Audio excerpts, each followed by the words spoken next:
Today, my sister told me she was craving party jollof with some fried meat and plantain, so I put on my apron and I got to work. I started off with cutting up my bell pepper. I like to only use red bell pepper and I put it in my air fryer and let it roast. While that is roasting, I got my ripe plantain, skinned it, and cut it into pieces. If you're Nigerian, you know exactly the shape I cut my plantains. I sliced the plantains that are not as ripe in a bigger circle and then I fried everything.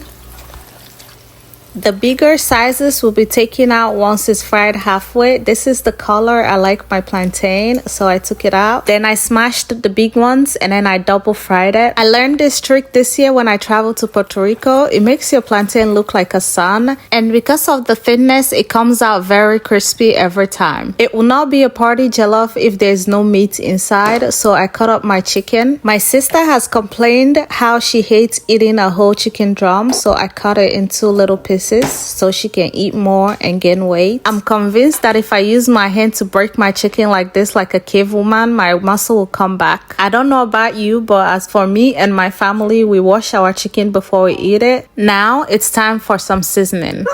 If you're not sneezing like this when you're seasoning your food, then you're not doing a good job. Haters might say this is too much seasoning, but I think this is just enough. It's seasoned to perfection. I'll link all the seasonings I used below. You want your chicken evenly coated with this seasoning, so go ahead and mix it very well. I usually add my meat to my pot and cook it for about 2 to 5 minutes before I add any water to it. I found that this way it releases its oil and its aroma. Cook your meat until you stop seeing blood, which is about 10 to 15 minutes. Then put it in your oil and fry it. As a Nigerian, you do not remove that meat off that oil until it's golden like this.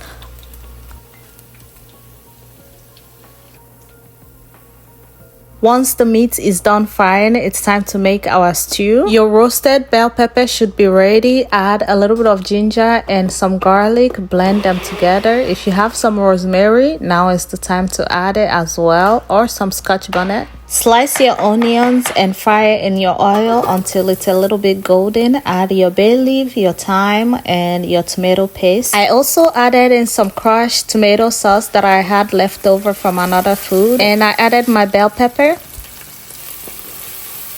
I fried my sauce until the sour taste went away. Then I added nutmeg, Maggi, and curry powder. While the stew is cooking, wash your pre-boiled rice. I like to wash my rice until the water becomes much clearer. Since I'm done frying my stew, I removed some oil. You can save this for later. And I added more ingredients. This is basically the same ingredients you added in your meat. Then add some water and your chicken stock. All that juicy flavor you cooked out from your meat will be in your stew. But whatever you do, make sure you don't add too much water. My sister likes it when I toast my rice, so I added some oil from my fried meat and I toasted my rice before adding the stew. We are almost done. Once you add your stew, add a little bit of water that will cook your rice. Make sure you don't do too much. Taste it and cover it and let it cook. I saved some sauce for the chicken so it can be stewed chicken.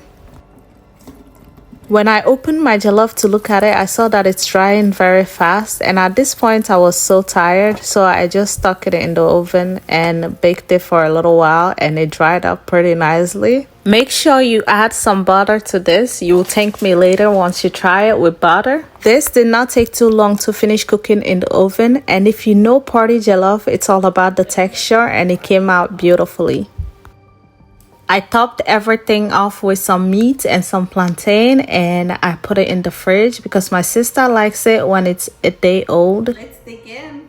She says the flavor deepens and marry well together once it's a day old. This is actually very true, but I had to have a taste because it smelled so good and I couldn't wait another day. This was so delicious. I hope she likes it as much as I do so I can stay another week. Let's see what she says.